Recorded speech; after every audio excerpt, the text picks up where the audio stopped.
Today is the full moon, Uposatha day. So just now the monks listened to the recitation of the Patimokkha, the rules of training. Whether you're following the Patimokkha rules as a monk, or the 10 precepts as a samanera or novice, or the 8 precepts as a lay practitioner. The monastic training and the general training in morality, ethics requires some personal discipline, and we voluntarily take on rules and practices. All of these are given to us, as it were, by the Buddha.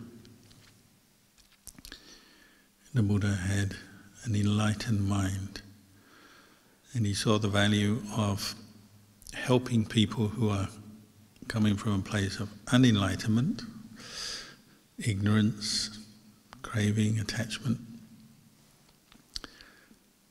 He wanted to help them practice to improve themselves, and he saw the value of having rules of training.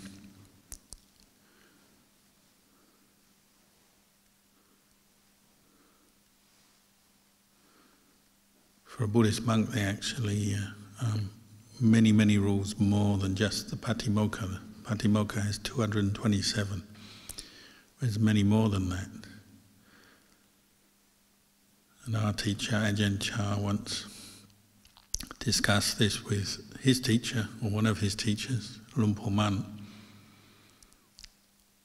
making the comment that many people make, that there are so many rules, it's very difficult to remember them all at the same time. And we go around our daily life as a monk, and there may be situations arise where you have to make a choice or a decision, and you might not remember every single rule, because some of them are quite minor. You might say abstract or not immediately obvious rules. So what do you do? And Lumpur Man emphasized the importance of developing the quality of hiri and ottappa, sense of shame and a fear of the consequences of unskillful action, of making unskillful, unwholesome karma. These 2 qualities are called the guardians of the mind. And they're internal qualities that come through hearing the Dhamma and then reflecting on the Dhamma and then becoming mindful of the Dhamma.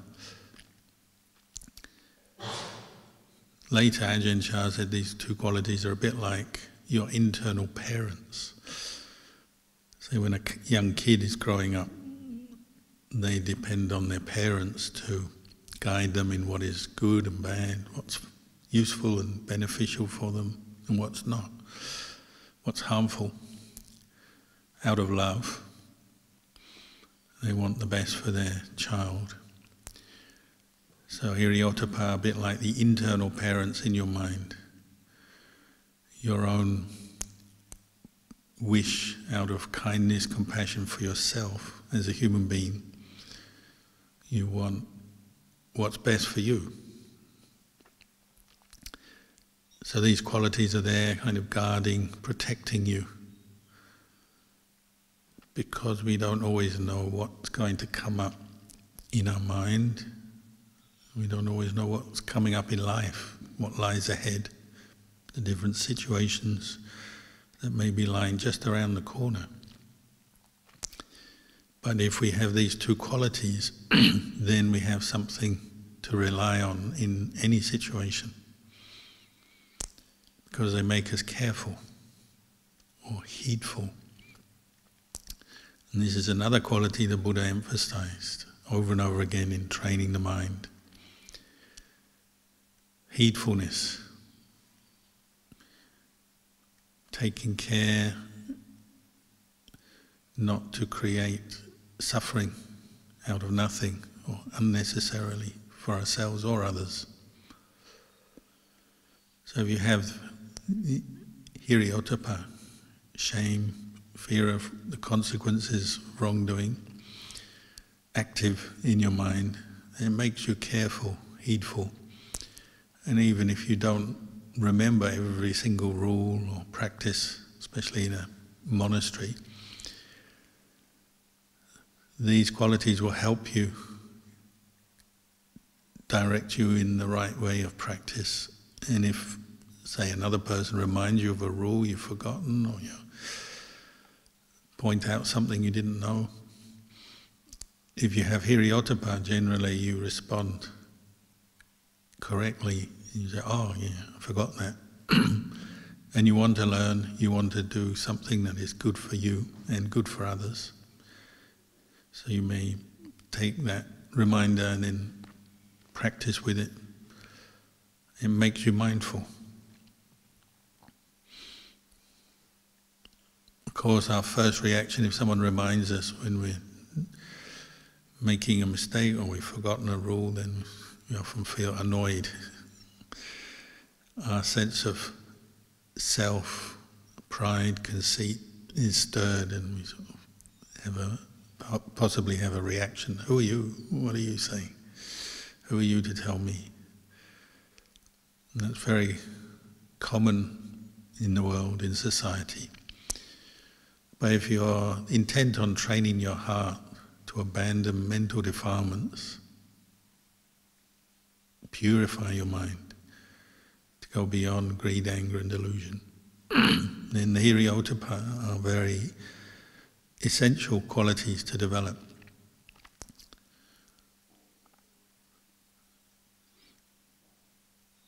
And the aim is that even though at first you may rely on the teacher, you rely on the Buddha is no longer here, but we do have the suttas and the Vinaya, the texts. Then we have living teachers, Kalyano Mitta, spiritual friends helping.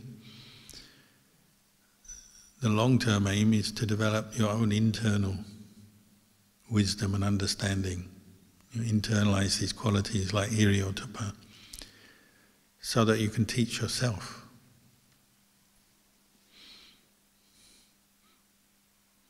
We're aiming to remind ourselves or teach ourselves in the practice. And that's why coming on retreat is a very useful time for us, because you really have a good opportunity to teach yourself.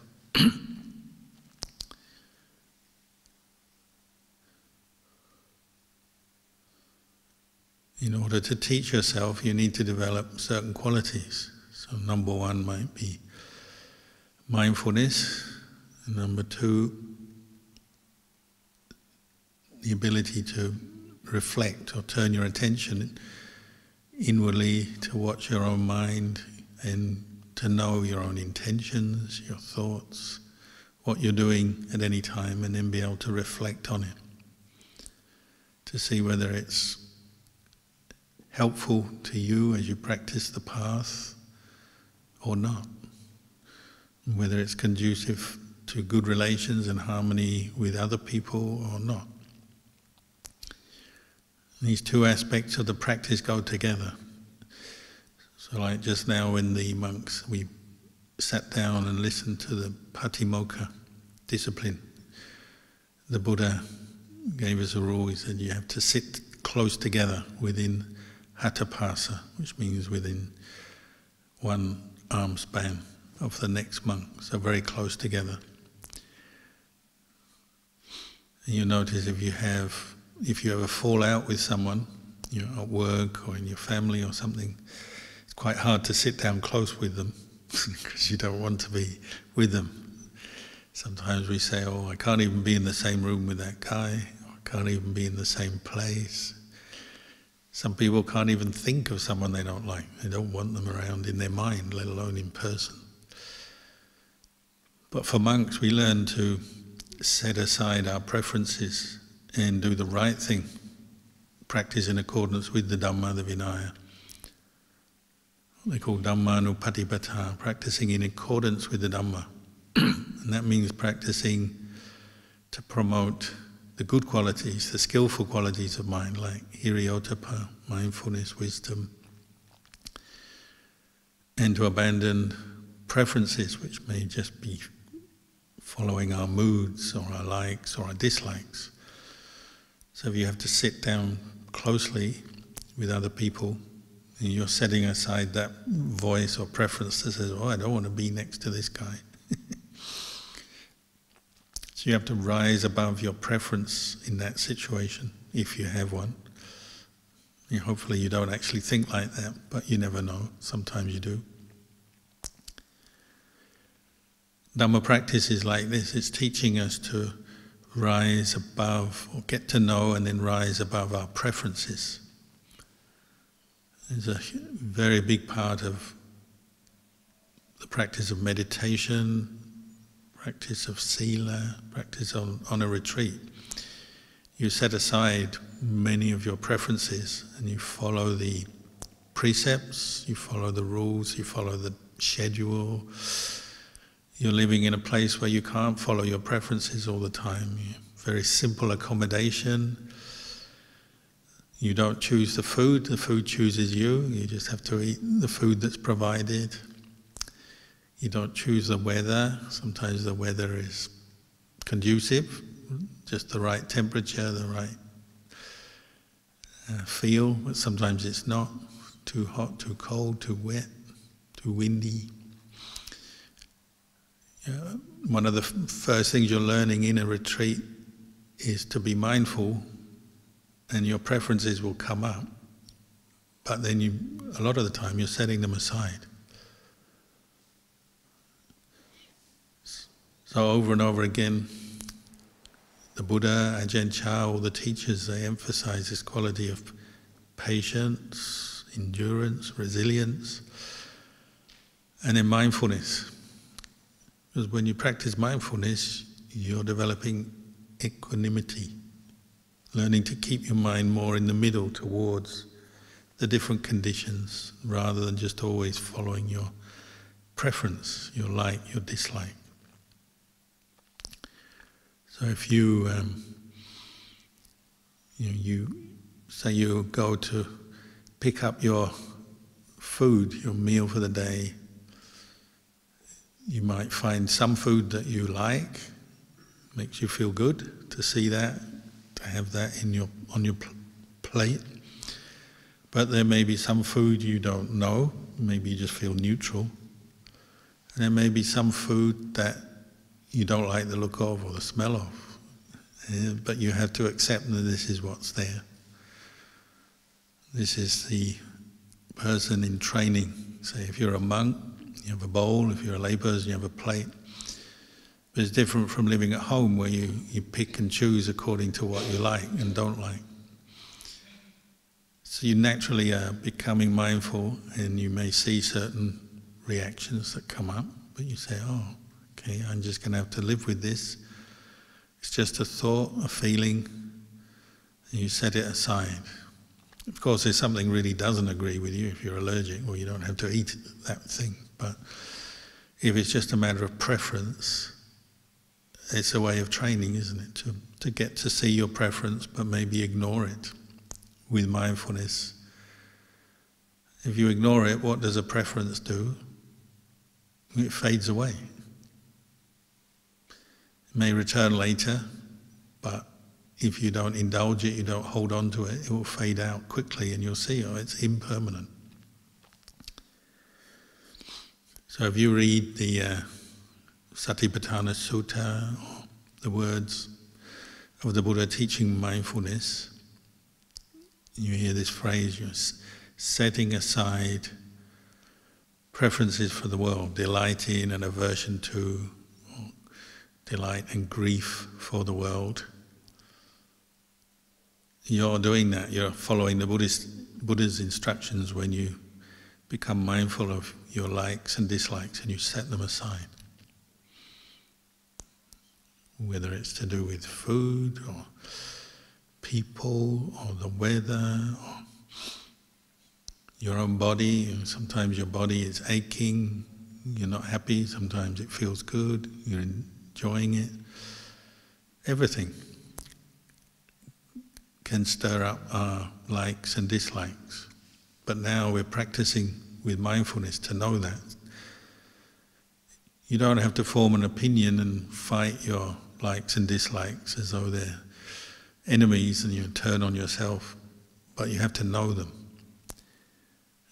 And once you become mindful, it means you can observe and know your preferences, and then you decide whether it's a preference that you can follow or maybe it's harmful for you. Maybe it's a preference that will lead you to break the precepts. You say, like when you're angry, you might be tempted to say something in anger against another person, insult them or backstab them. And once you practice mindfulness, you're observing, oh, maybe that's not the best way to go. This is causing distress for them, distress for me. So you let go of that preference and you let go of that habit. You establish a new habit, the one of being mindful.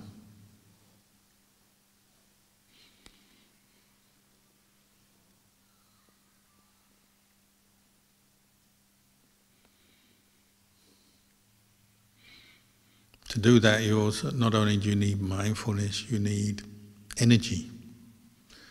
So another part of that phrase, the Buddha said, ardent, fully aware and mindful. Ardent means with energy, trying, making an effort. Sometimes people don't want to make an effort in their practice, not because they're against it, but maybe you've been working hard for a long time and you come on a retreat and you feel like this is your holiday. You don't want to make an effort with your mind because it's easier just to indulge, follow the thoughts, the moods, the preferences. But if you really want to train, you want to experience states of stillness, peace. You want to gain some insight into impermanence, not self. It does take effort. I think we all know that anyway, but still it's something you have to remind yourself to do. If you're prone to sleepiness and you sit meditation, fall asleep, maybe you have to train yourself to get up and walk meditation if you're just falling asleep all the time. Or at least find a skillful way to go against your sleepiness. Meditators try all kinds of things. Some more extreme than others. There's those who take a cold shower at 4 a.m. to make sure that they're fresh and alert and mindful for the morning meditation. And it's true, a cold shower will wake you up. Hopefully it doesn't give you a cold, but the trouble is it will wake you up for a while. So I know monks who used to religiously take their cold shower, putting forth effort, aiming for mindfulness, wakefulness, atapi, sampajano, satima, ardent, fully aware and mindful. And then after 5 minutes sitting in the meditation hall, they're back to sleep again. Where did the cold shower go? What happened? Where did all that benefit go? Some habits are very deeply ingrained and you have to be very patient and keep working at it.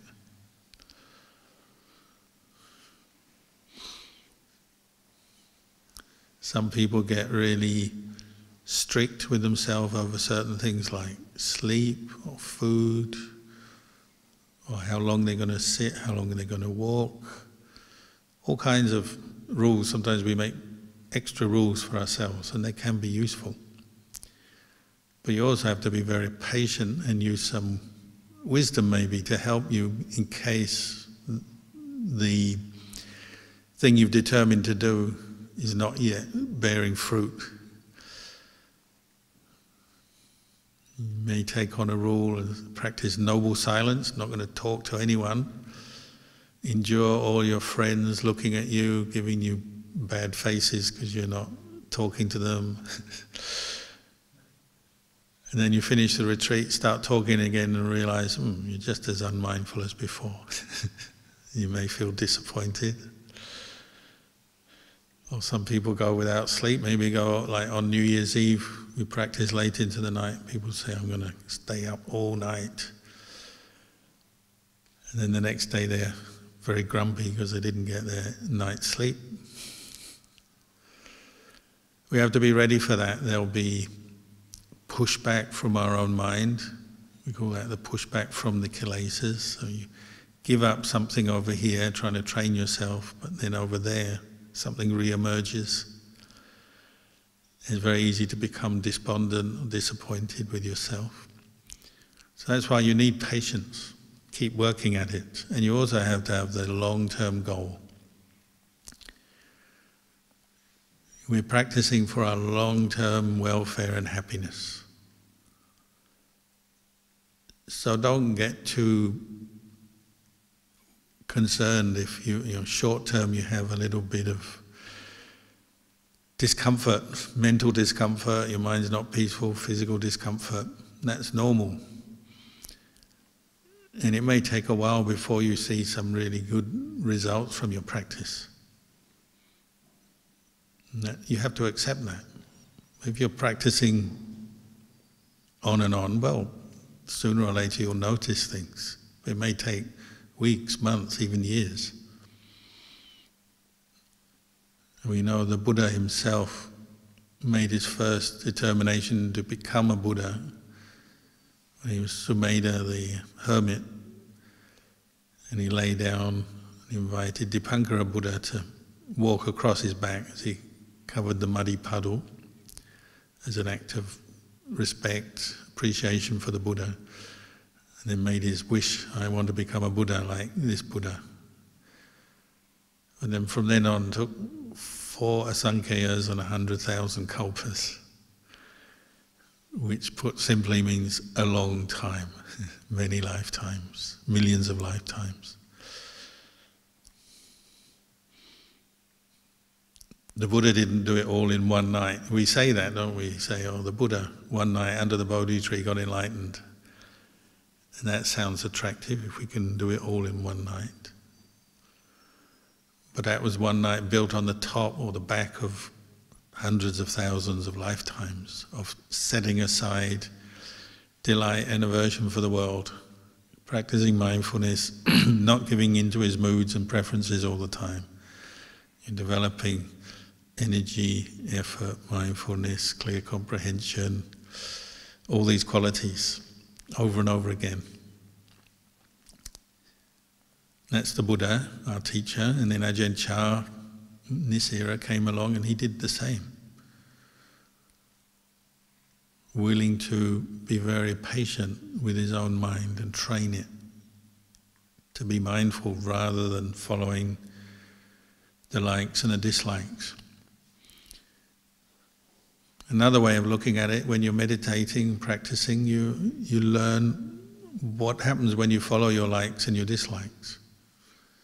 You could say you're spoiling your mind. If you just follow every mood, every emotion, you indulge it, follow it, your mind doesn't become very strong.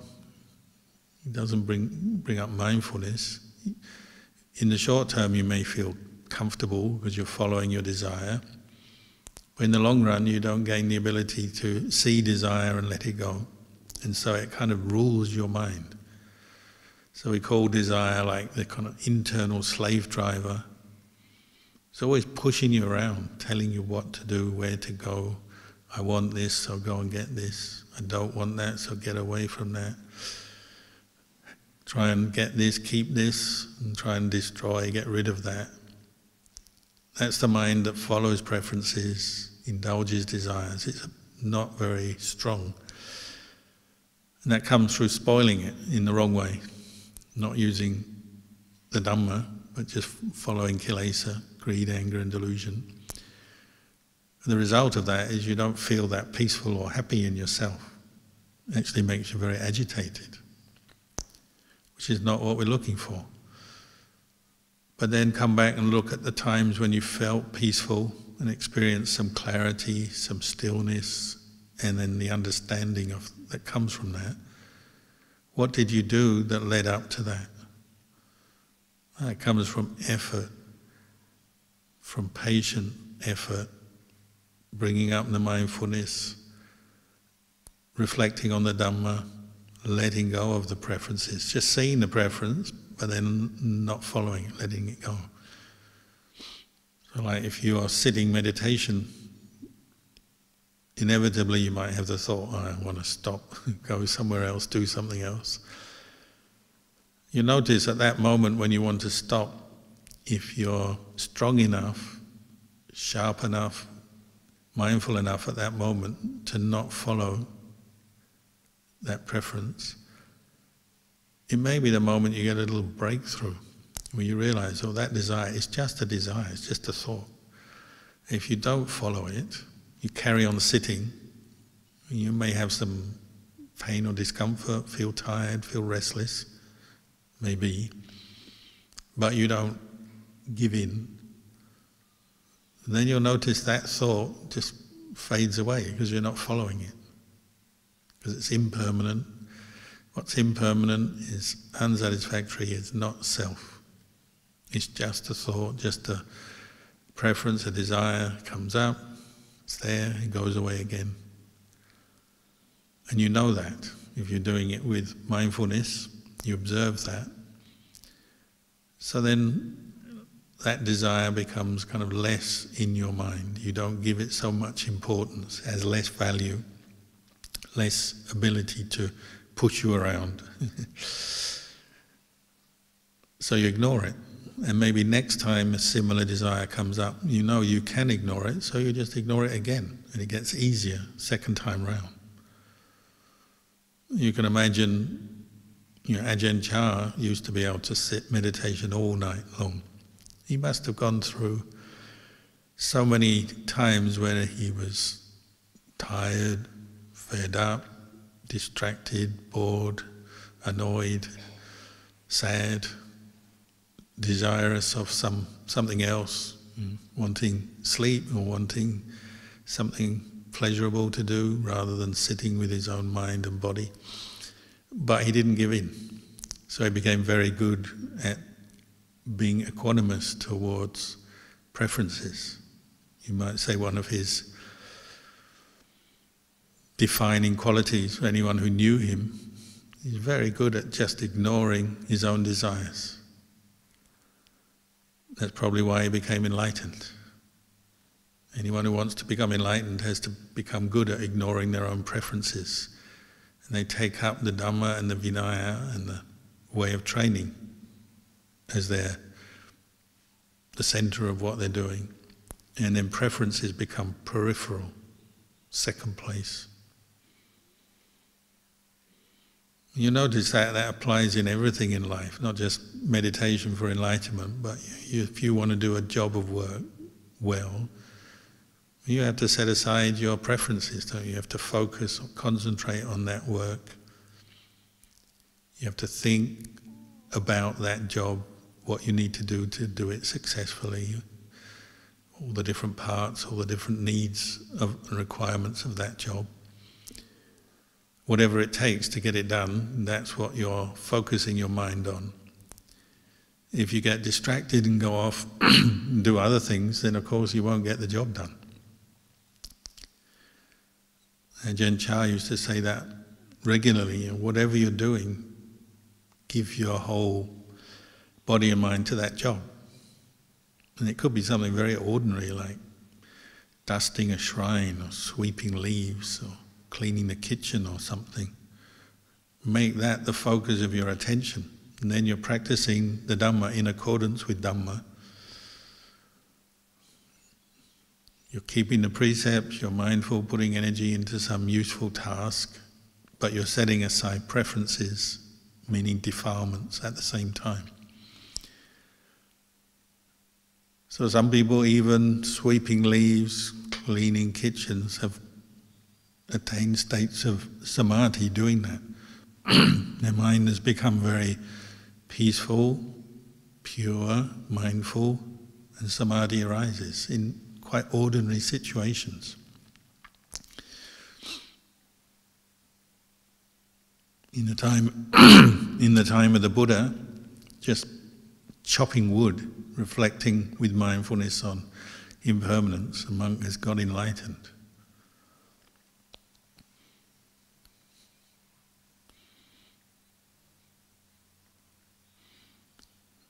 So practice in the end comes down to this quality of developing the ability to look after your mind,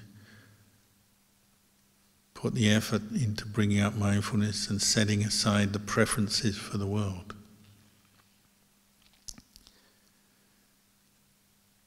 People always ask, how do you practice mindfulness in daily life? Well, this is how you do it. If you have kids and you're looking after kids, then make them the center of your practice. Be mindful of looking after kids, if that's what you have to do. That means, if they're annoying you, you have to set aside your annoyance. Just do the right thing, do the duty. If you're tired, you have to set that aside if you have a duty, a job to do. If you go to work, there'll be parts of the job you do that you don't like, parts you do like, but you can't just indulge the parts you like and ignore the ones you don't like. You have to practice and do that job correctly. Just as meditation. You'll find when you meditate, there'll be days or times when you want to meditate and you feel inspired, energized, the faith is there, the effort is there, you're content, happy to do it. And there'll be times when you don't want to do it. There'll be time when your mind maybe is saying, I don't want to meditate, it's the last thing I want to do, because you're not peaceful. Maybe you have some pain in your body, or your mind is just not content and you don't want to sit or walk meditation. The idea is not to give in to either, not to attach to the highs or the lows, but just to maintain mindfulness and observe and see those as just moods that arise, pass away.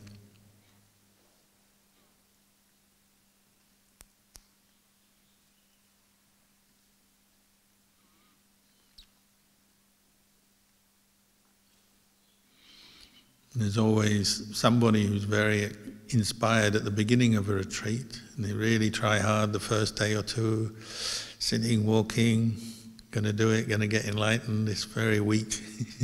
I've got to finish it before New Year, reach Nibbana by the 31st of December. Then as the 31st of December approaches, the reality is, still got a lot of defilements here.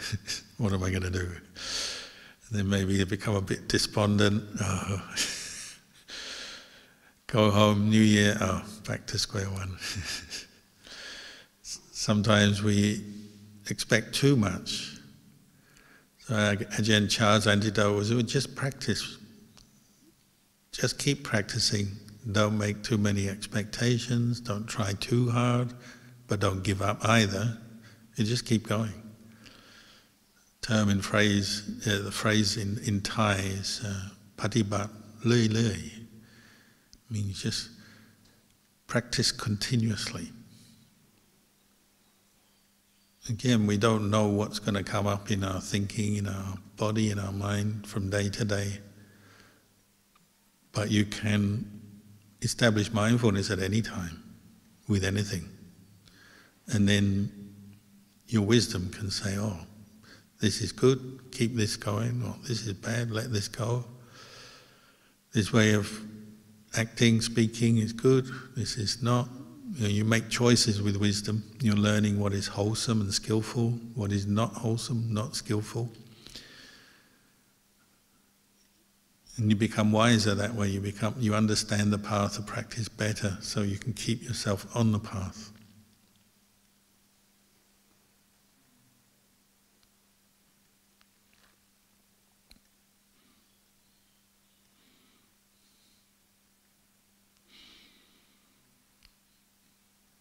At every stage of the practice we use wisdom, wise reflection to help us learn about what we're doing, understand it. So the Buddha said, say even just practicing dana, generosity. Takes wisdom, doesn't it? You have to think, say you're going to help somebody. So you're helping the Sangha, or you're helping some individual or group who need help.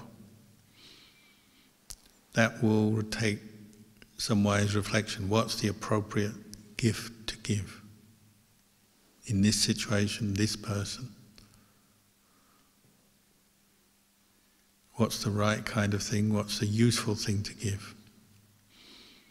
Not only that, you have to think, what is the right time, the right place?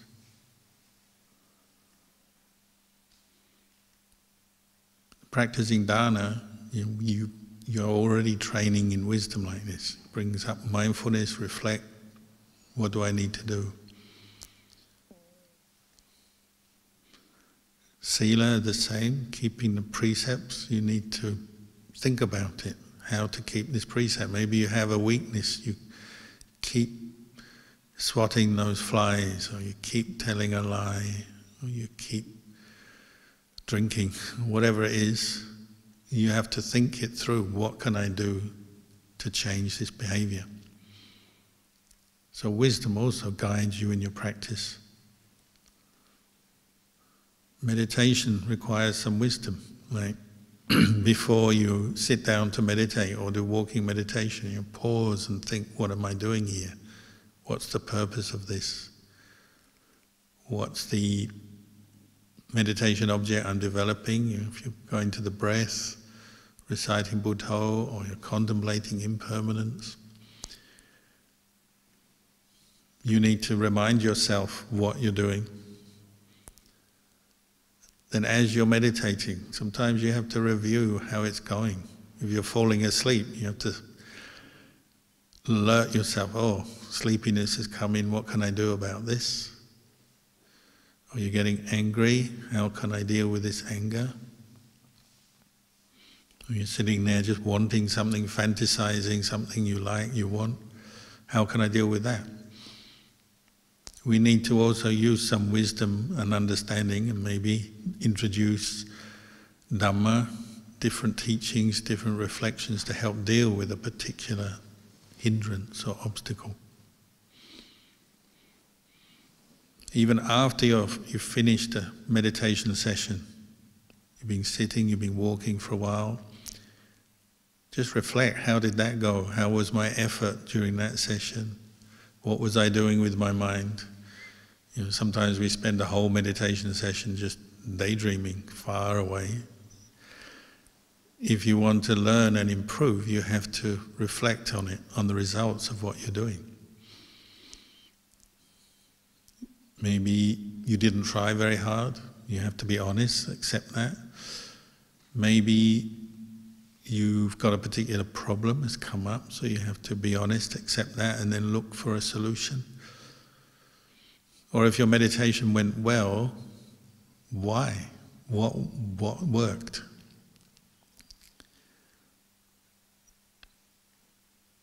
Sometimes we just get tired of the mental defilements. I don't want to follow these anymore. Don't want to think about this.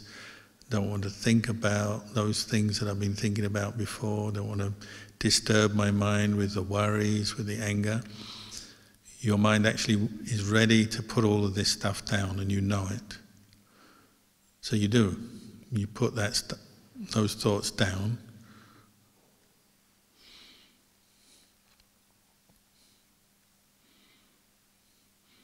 Maybe that leads on to your mind becoming peaceful. Could be from your effort, could be from some insight that helped you to see where you were going wrong, where you were clinging onto something that was actually disturbing you, and you're ready to let go, and so you did. What's it like when you put things down? And the mind is very peaceful and happy. Just like you're carrying a heavy load, if you put it down, you feel good, relaxed, relief. You also have to become mindful of the results of your practice, and you say, oh, that worked, and it felt like this, it was good. Because that will help you have more energy in the future when you're struggling again, because you'll know you can let go of things.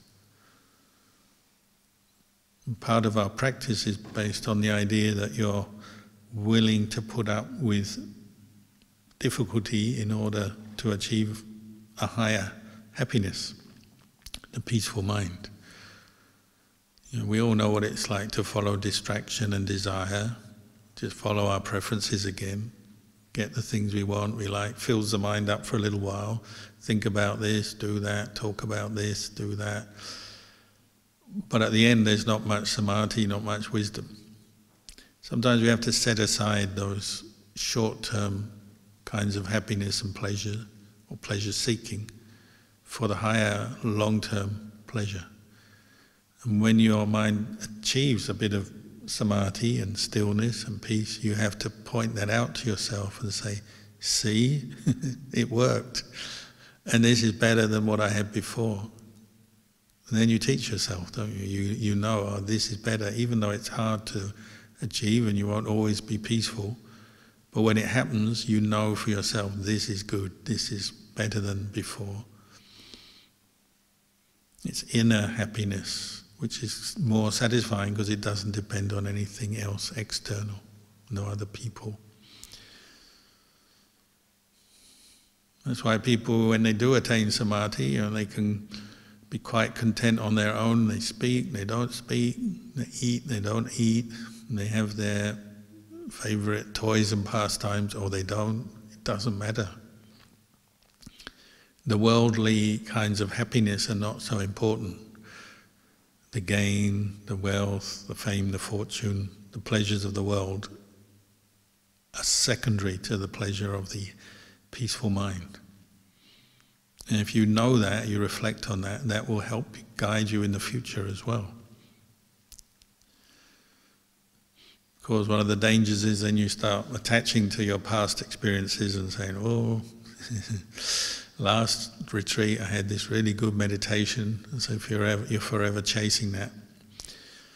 So you have to try not to do that. But still, you need some inspiration, don't you? And the best inspiration is from your own experience. So you have to be mindful. When you're peaceful, tell yourself, this is peace. Make it clear to yourself. You won't necessarily be able to explain it to other people, because if they're not peaceful, they won't understand. So part of this is very personal, private. And you have to accept that. But you can encourage others if they're practicing and they say, oh, is it worth it doing this meditation? You can say, yeah, it's worth it. It's good.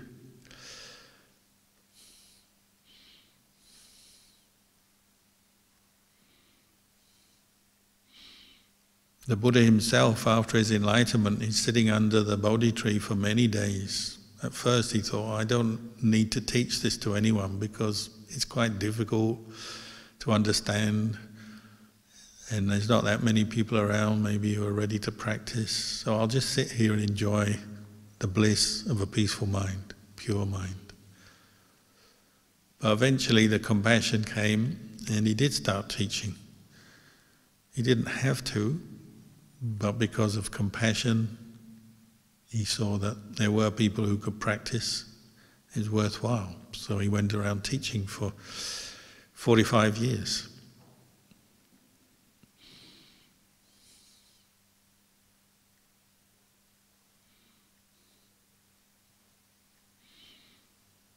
And he said it is worth practicing, even if you encounter difficulties. Of course you will, because you're working with your own attachments, preferences, and the mind can be very stubborn and cling on to things. But it's worthwhile. And that's where you get the patience, the energy to keep practicing, continue practicing. The Buddha always said, if you're failing in your faith, you're lacking faith, you're straying from the path, come back, think of the Buddha. Think of the qualities of the Buddha, recollect the Buddha. You might find that gives you strength, brightens your mind.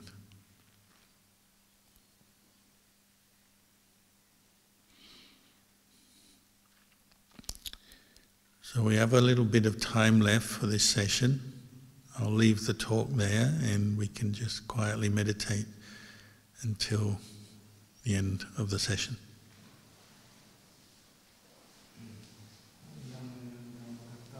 bezahlt wird.